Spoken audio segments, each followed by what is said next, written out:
Hello everyone, welcome back to the channel. So आज हम अगली प्रॉब्लम डिस्कस करने जा रहे हैं लीड कोड जुलाई चैलेंज में।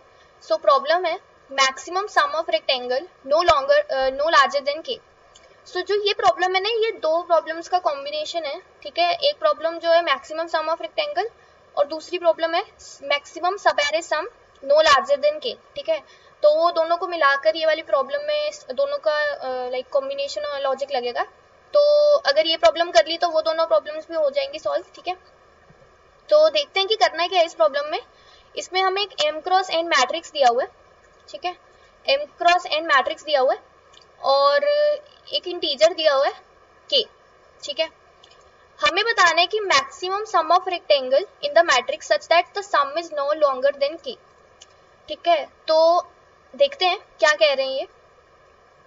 जैसे सपोज यहाँ पे हमारा k दिया हुआ है 2, तो हमें ना ऐसा रेक्टेंगल ढूंढना है इस मैट्रिक्स में जिसका सम जो वो k से लेस देन या इक्वल टू हो। जैसे कि अगर तुम देखो ये वाला रेक्टेंगल, सिर्फ एक ये देखो, एक सिंगल, ये भी तो रेक्टेंगल ही होगा ना। देखो ये सम दे रहे 3 जो ग्रेटर देन k है, तो ये हम नहीं ले सकते। ठीक है, अगर हम देखें ये वाला, देखो ये वाला रेक्टेंगल देखें अगर, तो इसका सम है 1 0 1, इसका सम है 1 + 0 0 + 1, ये आ गया 2 जो less than equal to k है ना। k हमारा 2 ही है, तो हम इसको कंसीडर कर सकते हैं। ठीक है, तो 2 एक हमारा आंसर है। या फिर अगर हम ये वाला देखें रेक्टेंगल, ये वाला,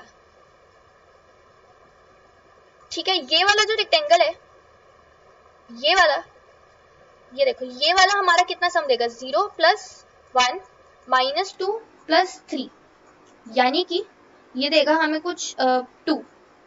तो ये भी less than equal to k है, तो हम ये भी ले सकते हैं। ठीक है, तो बेसिकली हमें सब एरे ऐसा सम ढूंढना है जो less than equal to k हो, k से ज्यादा ना। ठीक है, तो देखते हैं कि कैसे करेंगे इसको सॉल्व। जब ना ये मैक्सिमम सम रेक्टेंगल वाले क्वेश्चन आ जाए, तो उसमें ना हमें सारे रेक्टेंगल्स में सम ढूंढना पड़ता है कि मैक्सिमम सम क्या होगा। ठीक है, तो उसमें ना हम क्या करते हैं, हम 2 पॉइंटर लेते हैं, एक लेफ्ट एक राइट। ठीक है, जो लेफ्ट होता है उसको हम इनिशियली रखते हैं शुरू वाले कॉलम पे, हम कॉलम वाइज जाएंगे। ठीक है, लेफ्ट यहां रखा, और जो राइट होता है वो शुरू में यहीं पर है, लेफ्ट जहां लेफ्ट है वहीं पे। ठीक है, और हम क्या करेंगे, एक एरे ले लेते हैं जिसमें हम अपने एलिमेंट स्टोर करा रहे हैं। ठीक है, तो यहाँ पे हमारी 2 रोज हैं, तो हम इसका हमारा साइज बनेगा 2। ठीक है, जितना रो का साइज उतना ही ये वाले एरे का साइज। समझोगे कैसे? देखो यहाँ पर सबसे पहले तो हम लेफ्ट भी यहाँ पे राइट भी यहाँ पे, तो हमारे इस एरे में क्या वैल्यूज आ जाएंगी, जो भी ये वाली रो में और ये वाली रो में 1 और ये 0। ठीक है, उसके बाद जो राइट है वो हमारा क्या होगा, जो ये हमारा राइट है ना, ये हमारा आ जाएगा यहां पर। ठीक है, यानी कि पहले हम कौन सा रेक्टेंगल ले रहे थे, सिर्फ ये वाला। ठीक है, अब हम कौन सा रेक्टेंगल ले रहे हैं, ये वाला। कैसे वो ले रहे हैं, देखो, जब हमारा राइट यहां पर आ गया, तो अब ये जो हमारी वैल्यूज थी, जो 1 पड़ी थी और 0 पड़ी थी, उनमें ये ऐड हो जाएंगी कॉरस्पॉन्डिंग इंडेक्स पे। जो 0 रो पे कौन सी है, यहाँ पे 0, तो 1 + 0 1 ही रहेगा, और यहाँ पे -2 + 0 बन जाएगा -2। तो अब हमारा नया एरे बन जाएगा 1 - 2। तो हम क्या करेंगे, हम इसमें अब ढूंढेंगे कि मैक्सिमम सब एरे सम कौन सा है जो less than equal to k है जिसमें। ठीक है, उसको करने के बाद हमारा राइट फिर आगे जाएगा, यहाँ पे आ जाएगा। तो अब हम कौन से रेक्टेंगल का सम देख रहे हैं, अब हम देख रहे हैं इसका। ठीक है, तो इसमें कैसे बनेगा हमारा, 1 + 1 ये बन जाएगा 2, और 3 - 2 ये बन जाएगा 1, यानी 2 1। अब इसमें हमारा मैक्सिमम सब एरे सम ढूंढेगा less than equal to k। ठीक है, इसी तरह चलता रहेगा। अब जो राइट है वो हमारा एंड पे पहुंच गया, जो हमारा राइट है वो यहाँ एंड पे पहुंच गया ना। तो अब हम क्या करेंगे, हम लेफ्ट, जो हमारा लेफ्ट है वो हमारा आगे बढ़ जाएगा। जो लेफ्ट है अब वो यहाँ आ जाएगा और राइट जो है वो जहाँ पे लेफ्ट है शुरू में वहीं पे होएगा। तो अब हम क्या कर रहे हैं, अब हम सिर्फ इस रेक्टेंगल का सम देख रहे हैं। उसके बाद क्या होगा, राइट आगे चला जाएगा और फिर हम इसका देखेंगे। इसी तरह हम लेफ्ट और राइट को आगे आगे शिफ्ट कर रहे हैं। तो क्या लॉजिक बना, एक लेफ्ट लूप लगेगी जो हमारा एक आउटर लूप होएगी लेफ्ट वाली फॉर लूप, जो हमारी 0 से लेके जितने कॉलम्स है वहां तक जाएगा, और जो हमारी इनर लूप होएगी राइट के लिए वो हमारी लेफ्ट से लेकर कॉलम तक जाएगा। ठीक है, उसके बाद जो ये हम सम स्टोर करा रहे हैं ना ये वाला, इसके लिए भी एक लूप लगेगा जो हर रो पे जाएगा और उस रो का जो भी एलिमेंट होगा उसको पिछले वाले उसमें जो भी हमारे सम में होगा वो ऐड कर देगा। तो एक और लूप लगेगा राइट में, इनर लूप फॉर आई जब तक हमारे रोज में जाएगा और हमारे जो भी करंट ये वैल्यू है, ये जो भी वैल्यू है इसको हम अपनी पिछली वाली ये जो भी हमारा सम्स एरे होगा सपोज उसमें हम ऐड कर देंगे। तो 3 लूप्स लग रहे हैं, ये देख लेते हैं कोड में कैसे लग रहे हैं। देखो सबसे पहले एक आउटर लूप लग रहा है लेफ्ट के लिए 0 से लेके कॉल्स तक, जैसे हमने डिस्कस किया था। फिर एक लगेगा राइट लूप L से लेके कॉल तक, ये राइट लूप लगा L से लेके कॉल्स तक। और उसके बाद एक इनर लूप लगा रहे हैं रोज, क्योंकि ये हम स्टोर करा रहे हैं ना, ये एरे का साइज क्या हमारे रोज, ठीक है, तो उसमें हम अपना जो भी एलिमेंट है वो स्टोर करा रहे हैं सम। ठीक है, उसके बाद यहाँ पे ये जो लॉजिक है, ये लॉजिक है हमारा कि हम अपना maximum subarray sum less than equal to K कैसे निकाल रहे हैं। तो वो देखते हैं हम कैसे निकाल रहे हैं। ठीक है, उसको निकालने के लिए हम यूज करेंगे, पहले हम थोड़ी उसमें समझते हैं कि क्या करेंगे। एक एग्जांपल ले लेते हैं -2 -3 11। ये रैंडम मैंने एग्जांपल ले लिया। जैसे सपोज ये जो हमारा सम्स एरे था उसमें ये 3 वैल्यूज आ गई, यानी 3 रोज है हमारे मैट्रिक्स में। ठीक है, तो अब यहाँ पे जो कॉन्सेप्ट लगेगा ना वो लगेगा कुमुलेटिव सम का या फिर प्रीफिक्स सम का, जो भी कह लो, प्रीफिक्स सम का। देखो अगर हमारे पास जे, जैसे ये हमारा आई इंडेक्स है, सपोज ये हमारा जे इंडेक्स है। अगर हमारे पास प्रीफिक्स सम या कह लो कुमुलेटिव सम है जे इंडेक्स तक का, कुमुलेटिव सम का मतलब है, जैसे अगर हमारे पास जे तक का कुमुलेटिव सम है उसका मतलब ये है कि हमारे पास 0 इंडेक्स से लेकर जे इंडेक्स तक के सारे एलिमेंट्स का सम है। ठीक है, यानी अगर यहां से लेकर यहां तक के सारे एलिमेंट्स का सम है कुमुलेटिव जे में। ठीक है, तो अब अगर सपोज करें हम कि हमारे पास कुमुलेटिव सम जे भी है और हमारे पास कुमुलेटिव सम आई भी है। ठीक है, यहां तक का सम और यहां तक का सम। तो अगर यहां तक के सम में से यहां जैसे जे तक के सम में से ये वाला सम माइनस कर देंगे तो हमारे पास जो ये वाला एरे है उसका सम आ जाएगा। जो i+1 इंडेक्स से लेकर जे तक जो एरे है उसका सम आ जाएगा ना हमारे पास। तो हम क्या चाहते हैं कि अगर ये सम लेस देन इक्वल टू के हो तो हम ये सब एरे ले सकते हैं, है ना। अगर हम क्या चाहते थे, कोई ऐसा सब एरे ढूंढना जिसका सम लेस देन इक्वल टू के हो, तो अगर cumulative sum j minus cumulative sum आई, ये जो सम देगा अगर ये लेस देन इक्वल टू के है, ठीक है, तो मतलब हम जो ये जो सब एरे बन रहा है हमारा i+1 से लेके जे तक, उसका सम ले सकते हैं, वो हमारा आंसर में आ सकता है, हो सकता है आंसर।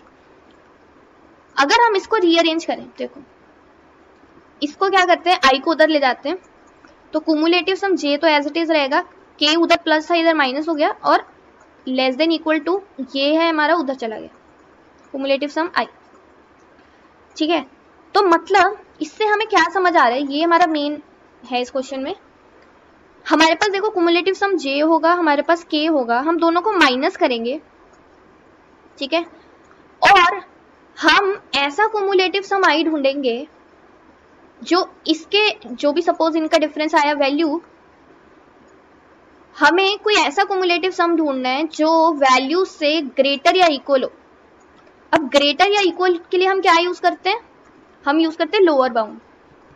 लोअर बाउंड क्या करता है हमारा, जैसे हमारे पास कोई वैल्यू है, जैसे हमारे पास एरे है 2 3 4 5 और हम कह रहे हैं लोअर बाउंड ढूंढ के दो हमें 3 का, तो अगर तो एरे में 3 प्रेजेंट है तो वो 3 दे देगा, जैसे यहाँ इक्वल टू, नहीं तो वो जैसे अगर यहाँ 3 ना होता तो वो 3 से बड़ा जो भी होगा, जो एग्जैक्ट लाइक नेक्स्ट बड़ा होगा 3 से, वो जैसे 4 वो दे देगा। ठीक है, तो यहाँ पे हम लोअर बाउंड यूज करेंगे। क्यों लोअर बाउंड यूज करेंगे? क्योंकि यहाँ पर हमारे पास है greater than less than equal to, यानी जो भी हम सी ऑफ आई ढूंढेंगे वो हमारा ग्रेटर देन इक्वल टू होना चाहिए, जो भी ये वैल्यू है। तो इस वैल्यू का हमने क्या ढूंढना है? हमने इसका ढूंढना है लोअर बाउंड, कि या तो कोई ऐसी वैल्यू ढूंढ के दो जो इससे वैल्यू से इक्वल हो या इस वैल्यू के बड़ी हो। हम सी एस ऑफ आई ढूंढ रहे हैं। ठीक है, तो आई होप कि ये लॉजिक समझ आ गया होगा। तो इसमें देखते हैं हम ये कैसे यूज कर रहे हैं। ये वाले एरे में हमारे पास जो भी है एरे है -2 -2 -3 और 11। हम क्या करेंगे? एक सम ले लेंगे वेरिएबल जो इनिशियली 0 होगा, और एक हम अपना सेट बनाएंगे। सेट क्यों बनाएंगे?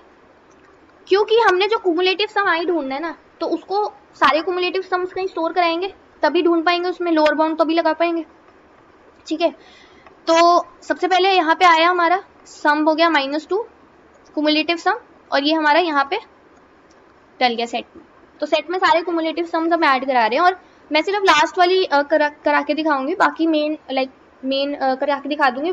जो बीच के वो तो हो ही जाएंगे सेम। ठीक है, फिर यहाँ पे आया -3 पे, तो -3 -2 -5 कुमुलेटिव सम बन गया -5, ऐड कर दिया।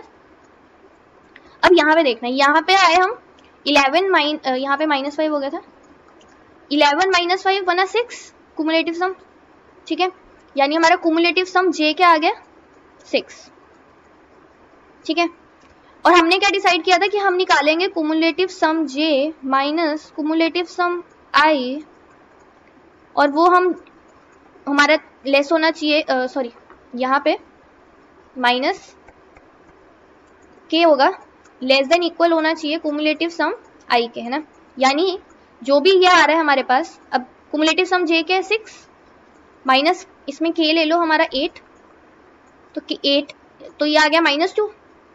यानी अब -2 का हमने निकालना है लोअर बाउंड, जो भी ये कुमुलेटिव सम एरे है उसमें जो भी लोअर बाउंड आएगा वो हमारी CSI की वैल्यू होगी। तो अब -2 का लोअर बाउंड, यानी या तो -2 हो या उससे बड़ा हो, तो -2 हमारा सेट में है, यानी इसका लोअर बाउंड, यानी हमारी वैल्यू जो ये है हमारी CS ऑफ आई क्या आ गया हमारा? CS ऑफ आई आ गया हमारा -2, जो भी लोअर बाउंड आया। ठीक है, उसके बाद ये तो हमारा लोअर बाउंड आ गया, यानी कि अब हम क्या करेंगे? हमने निकालना है सब एरे सम, जो होगा हमारा cumulative sum j minus cumulative sum आई, यानी कुमुलेटिव सम जे क्या था हमारा 6, यहाँ पे 6 हो गया था ना जब हमने 11 को ऐड किया था, माइनस कुमुलेटिव सम आई क्या निकाला हमने -2, तो ये हमारा क्या हो गया? 6 + 2 8, यानी कि हमारा एक सम एरे आ गया, सब एरे सम मैक्सिमम सब एरे सम आया है, जिसमें जो लेस देन इक्वल टू के है। देखो के 8 था, ये भी 8 आया, जो इस एरे का सम है, ये वाले एरे का। ठीक है, तो आई होप कि ये लॉजिक समझ आ गया होगा। मेन इस इक्वेशन में ये याद रखने वाला है कि cumulative sum j minus k less than equal to cumulative sum i. इससे हमें ये पता लगता है कि हमें क्या करना है? लोअर बाउंड निकालना है, क्योंकि लेस देन इक्वल है, इक्वल भी है, इक्वल। अगर इक्वल ना होता तो हम सिर्फ अपर बाउंड निकालते, इक्वल है तो लोअर बाउंड भी निकाल रहे हैं। ठीक है, तो इसका लॉजिक देख लेते हैं। हमने क्या किया? सेट बना लिया। जैसे हमारे सम्स एरे में जैसे हमारा एक एरे बन गया, जैसे ये एरे बन गया था सम्स, ये सब सम्स है हमारा, तो इसमें हमें ढूंढना है कि maximum subarray sum less than equal to K. Set ले लिया, एक हमारा कुमुलेटिव सम या रनिंग सम वेरिएबल बना लिया था मैंने, और हम हर एलिमेंट पे जाएंगे। ठीक है, और क्या करेंगे? जो हमारा सम्स एरे है उसके हर एलिमेंट पे जाएंगे और उसको ऐड करेंगे कुमुलेटिव सम में, जैसे हम कर रहे थे। कुमुलेटिव सम जे निकाल लिया, वो हमारा रनिंग सम है। अब हम क्या कर रहे हैं? लोअर बाउंड निकाल रहे हैं। किसका लोअर बाउंड निकालना था हमें? याद करो, इसका हमने निकालना था लोअर बाउंड, इसका, है ना। जो हमारा इसका लोअर बाउंड क्या आता है? हमारा CS ऑफ आई, है ना। CS ऑफ आई की वैल्यू होती है इसका lower bound, CS of J minus के, यानी रनिंग सम माइनस के, वो हमारा लोअर बाउंड निकाला, वो हमने आइटरेटर में स्टोर करा ली एड्रेस, और अगर वो हमारा है कोई वैल्यू, मतलब आइटरेटर एग्जिस्ट करता है, तो हम अपने आंसर में रेस्ट में जो भी हमारा CS ऑफ J आया है, देखो हम क्या करते हैं फिर CS of J minus CS of I जो है हमारा लोअर बाउंड, माइनस आइटरेटर उस एड्रेस पे जो भी वैल्यू है, और वो हमारे रेस्ट में स्टोर हो जाएगा, और लास्ट में हम अपने हर कुमुलेटिव सम को अपने सेट में ऐड करते रहेंगे। जैसे हम यहाँ पर -2 -5 ऐड कर रहे थे, यहाँ पे मैंने दिखाई नहीं ये करके सारा, बट सेम ही होगा वे, मैंने ये जो मेन आंसर वाला था वही दिखा दिया। तो बेसिकली ये हमारी अप्रोच है। टाइम कॉम्प्लेक्सिटी देखते हैं इसकी क्या है, उसमें भी बहुत एक इंटरेस्टिंग फैक्ट है। देखो यहाँ पर कॉलम एक लूप है, तो एक कॉल्स आ गया, मल्टीप्लाई इनर लूप है जो R वाला है वो भी कॉल्स पे जा रहा है, तो इसमें भी कॉल्स आ गया, ठीक है। और एक हमारा है रोज तक जा रहा है जो, तो ये रोज हो गया, ठीक है। और फिर हमारा, ठीक है यहाँ पे हो गया, और फिर हमारा ये भी रोज सम्स की लेंथ कितनी है, रोज ही, तो वो भी रोज ही है। और ये जो लोअर बाउंड है ये लेगा हमारा लॉग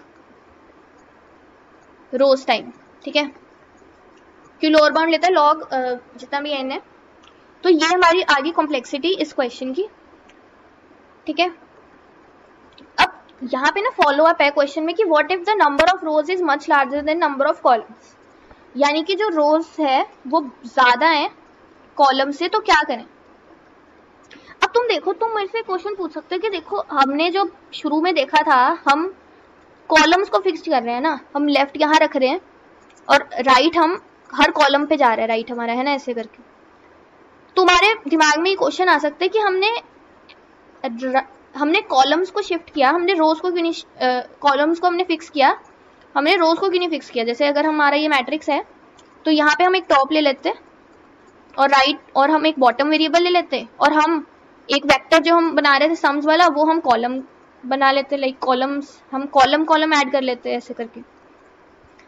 ये हमने इसलिए नहीं किया क्योंकि अगर हम ऐसे करेंगे ना, करने में ये आंसर ये भी सही देगा, आंसर में कोई दिक्कत नहीं है, सेम आंसर आएगा, बट क्योंकि क्वेश्चन में उन्होंने कहा था कि नंबर ऑफ रोज ज्यादा है नंबर ऑफ कॉलम से, तो अगर हम वैसे करेंगे तो हमारी कॉम्प्लेक्सिटी क्या बनेगी, देखो उल्टा हो जाएगा हर चीज।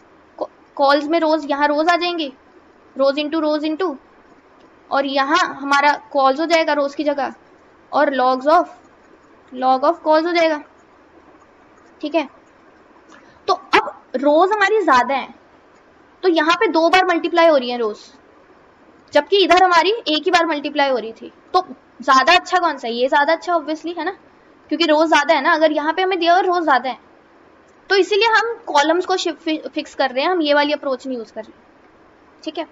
आई होप कि ये समझ आ गया होगा। अगर वीडियो हेल्पफुल लगी प्लीज लाइक करना, सब्सक्राइब करना चैनल को, और अगली वीडियो में मिलते हैं।